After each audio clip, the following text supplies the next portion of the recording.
Bhagavad Gita is definitely the best self-help book out there. Apart from being a religious book, this is a kind of self-help book that really helps the self. While reading the Bhagavad Gita, the concept of Karma Yogi really fascinated me. As Arjun denies to engage in the battlefield, Shri Krishna gives him this immense ocean of knowledge जिससे वो अपना धर्म निभा सके. The concept of Karma Yogi is one of the 18 chapters in the Gita. The idea of being unattached from the fruits of your actions is one of the popular verses from the Gita, where Shri Krishna tells Arjun that he has the right to perform his action but is not entitled to the fruits of his action. This certainly is a beautiful verse, telling us to work selflessly. But the concept of Karma Yogi doesn't end with this. Instead, it begins. The verse gives you a glimpse of how one needs to be when performing his prescribed duties. The feeling of being unattached from the fruits of your actions is a tough one, and definitely not easy to master. Focused work is a form of yoga or meditation, and just like how hard it is to sit and meditate, so it is to work without being attached to the fruits of our actions. Then this question comes up, that ultimately most of us perform any activity because of the result it tends to offer. This surely may be a sense of inspiration for some to start up something you feel is lucrative. But the problem here is you do not have the power or control over the results of your actions. Therefore, you pin your hopes and actions on something which is uncertain and unpredictable. The quality of your work and your well-being would then depend on the result of what an activity offers or has offered to you. By truly being detached from the fruits of our actions, we can at least perform our duty with honesty. Shri Krishna says one who practices the science of work without attachment can get rid of both good and bad reactions in life. Therefore, strive for yoga, which is the art of working skillfully. The happier you are when things go your way, the sadder you will be when they don't. And just because things didn't go your way, one doesn't cease to work.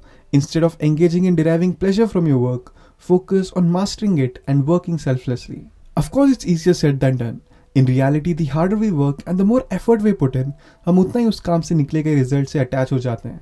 We start to own the outcome because of the immense hard work and effort we have put in. It may be a beautiful painting that took you weeks or months.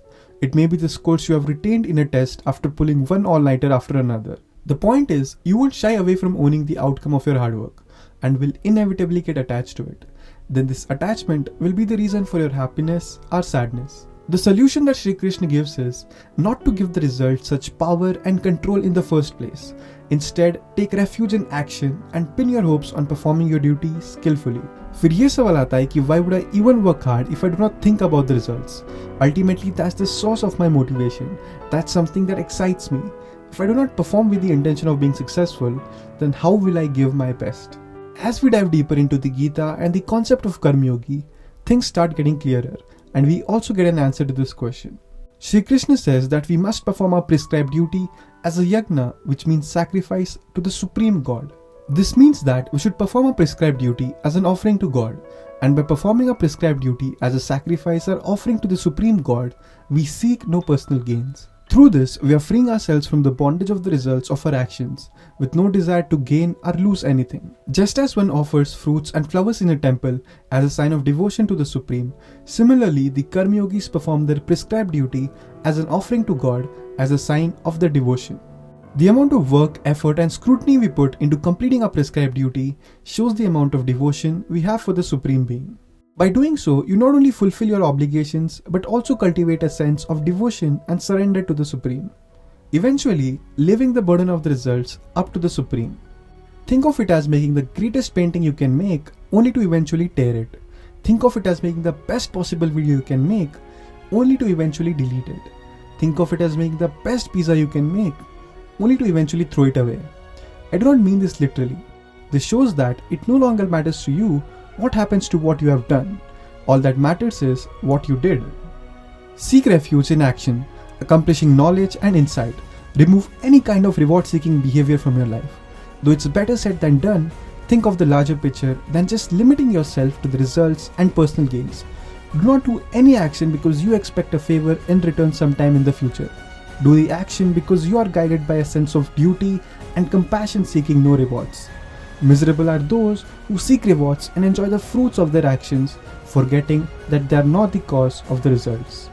No wonder ancient India had such great knowledge, the world's first universities and great minds from Chanakya, Aryabhatta, Bhaskaracharya, Patanjali and many more who were philosophers, scientists, mathematicians, strategists, storytellers, because they probably performed their duty as a sacrifice to the divine, giving up the intent of seeking fruits for their actions.